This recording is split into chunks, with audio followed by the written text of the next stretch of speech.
Hey guys, welcome back to the show. Hope you're all doing really well. Thanks for joining us again as we share the latest AI news that we see and give you our views really. So hit that like, subscribe, do all those amazing things. Really, really appreciate your support. And let's dive into it. Will, what have you uncovered? I haven't seen this story yet, so I haven't seen this story. Well, there we go then. I'm new, so I'm gonna have to digest as much as the audience is. Let us do it. I'll share my screen as always, and this is another Anthropic story because there's actually been a lot of AI news over the last few days, and we're gonna have to cover it off one story at a time, I think, because there's a lot of exciting things. There's another one that I want to talk about tomorrow, probably, so we can talk about that. But we'll talk about this one today because it came out first, and this is Claude Code on the web from Anthropic. And this is interesting because this takes another step towards, not needing to write code. Do you remember what Claude Code is, Ben? Or should I explain it to the audience? What do you think? Explain it to the audience, 100%, because let's not assume anything. Claude Code is what we would call a coding agent. It's a proprietary piece of software owned by Anthropic. And basically, it allows you to, as a developer, in your terminal, so a terminal is another piece of software that allows you to sort of low-level interact with your system. But you can also do it through other bits of developer software. Anyway, you can use your terminal to interact with Claude Code, and you can send messages to Claude about asking questions about the code base that you might be in, or the directory that you're in. It can read files, it can write files. It works very much the same as Nanocoder, which is, our own coding CLI. And ours is open source and local first and free to use, whereas Claude Code comes at a big price tag. But anyway, that's how Claude Code works. It allows you to write code very fast, and it allows you to create applications really quickly. But what Anthropic have done is remove the need for developers at all. And they've released Claude Code on the web, but also on your iOS app. I'll quickly play the video. It probably won't come through, but you can see a quick demo of it on the screen. But essentially, it allows you to boot up your iPhone app or your web app, and you can go and you can catch your GitHub repository where we store code, and you can ask it to do things, and it will just work in the background. You don't even have to keep the app open. You can leave. The task has been set, and when it's done, it will send you a notification to say that it's done. Hopefully, what you asked it to do. But obviously, it's not a given. And yeah, this is really interesting because, obviously Anthropic see a way of the world going where, so you can see it working here, where, you don't actually have to write any code yourself, and you just go back and you check in on what your development partner has essentially done. And when you're ready, it can create what is called a pull request, which means it wants to merge it into the main code of your application. It's fascinating stuff. I gave it a go, and it's a very odd experience because it is like giving the reins over to essentially the AI completely. Whereas Claude Code, you're always watching what it's doing. You're always approving things that it's doing like on the fly. Whereas this way of working, you genuinely do go away. You can stay and watch if you want to, but it's not as helpful as Claude Code. And you come back and it will have done its task. I didn't like it personally, but I might get used to the way of working. That might just be me becoming an old school developer now. Now, is this a way to? Are they simplifying it even further? Is that the premise where, and just to make it as accessible to as many people as possible? Is that the premise here? That's exactly it, yeah. So it's still aimed at developers and people that work as technologists. So I think it's open to technologists now, less so really technical developers, programmers of the past. I would say that you are starting to, again, I mean that in a very respectful way, as in you're a technologist, you work in marketing, but you don't write the code yourself, but you understand a lot of the premises that are going on. I think this is now starting to open the floor up for that kind of technologist as well, someone that's just in the scene that understands, that enough to understand what's happening in the development world, but doesn't write code, themselves. That's, I think, what they're starting to target, and ultimately, it's what I believe it will become anyway. However, it's a weird experience to witness. One of the big questions I had was, how do I validate some changes? I got it to change something on the Nano Collective website, which is the collective that builds Nanocoder. Check it out on GitHub. It's also open source. And I got it to change that, but I couldn't verify the output. I looked at the code it generated and I was like, that seems right. But obviously I couldn't view it at the time because I was on my mobile phone on the sofa watching TV whilst I was asking Claude to do it. So yeah, it's an odd paradigm.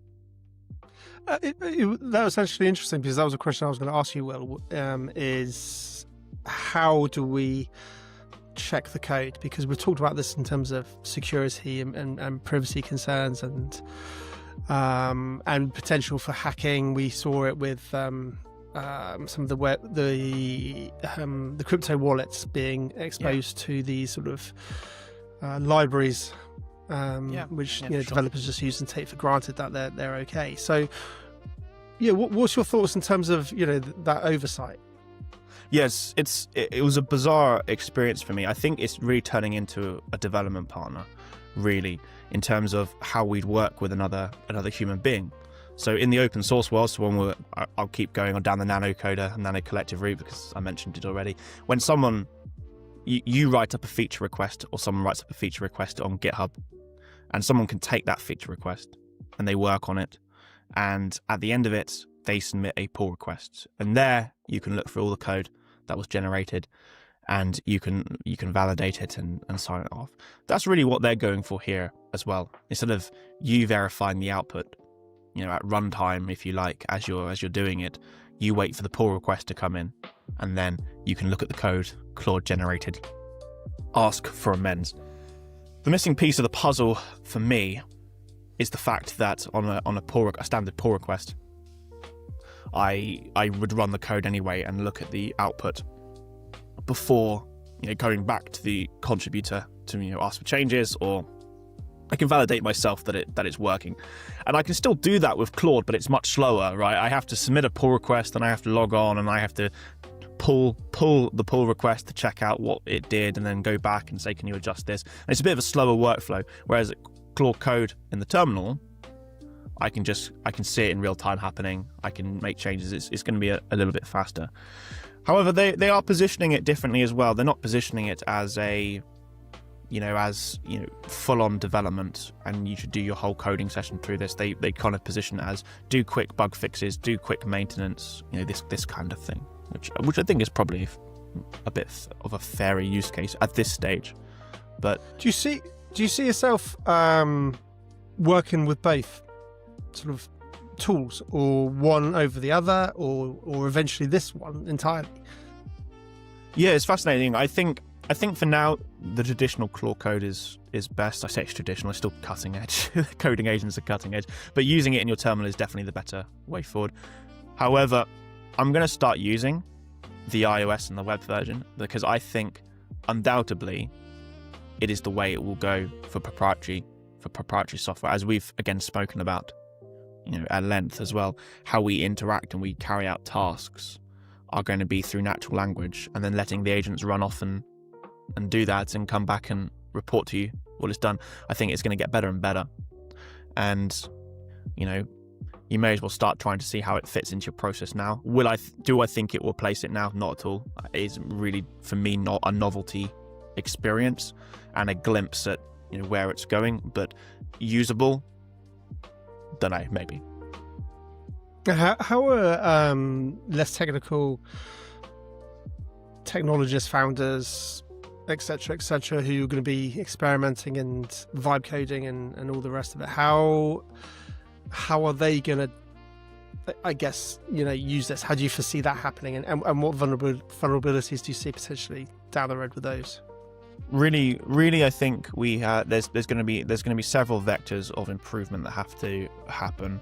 One of them is obviously the model is just going to have to get better at making error-free code. The margin of error is going to have to reduce.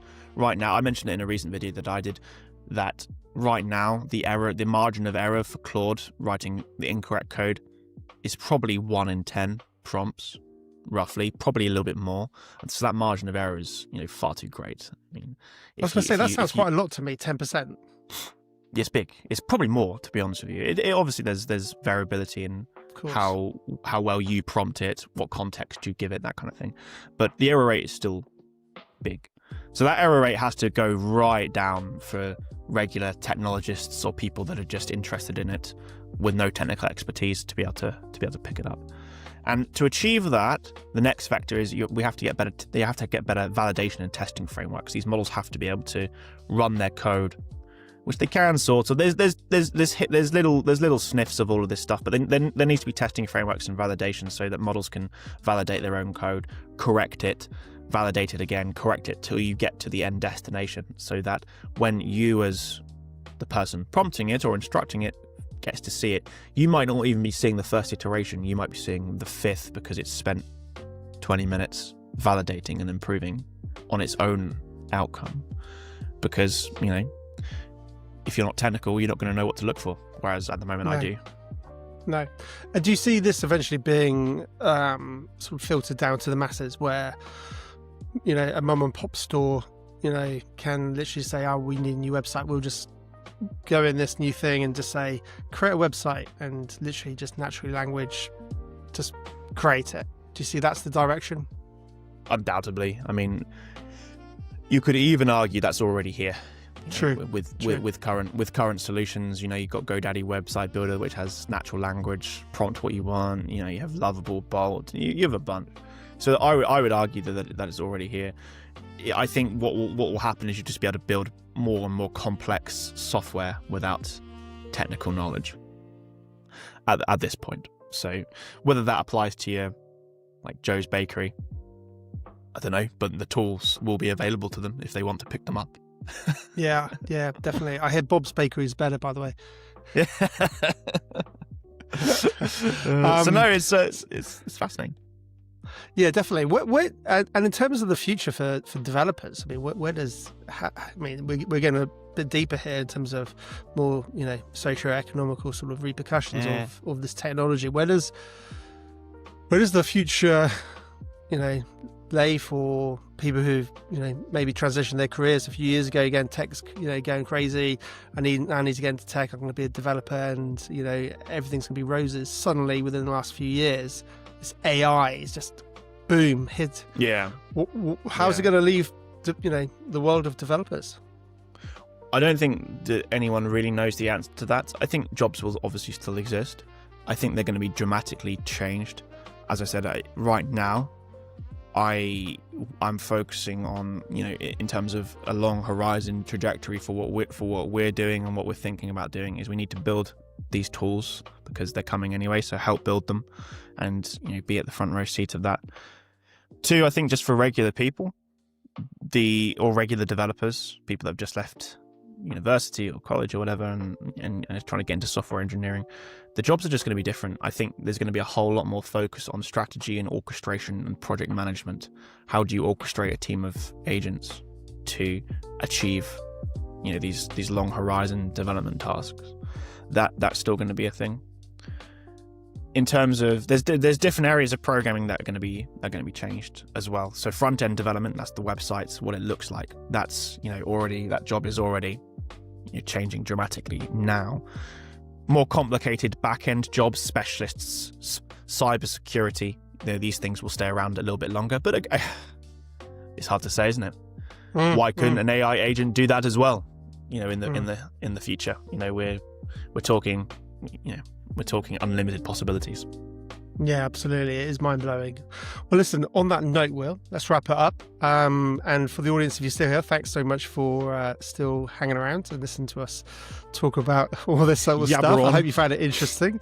Love to know what you guys think as well, because again, this is us sharing our views. I just heard about this as in this moment. So, but equally, that's what you're doing too. So I'd love to hear what you think, see what your reactions are, see what your thoughts are.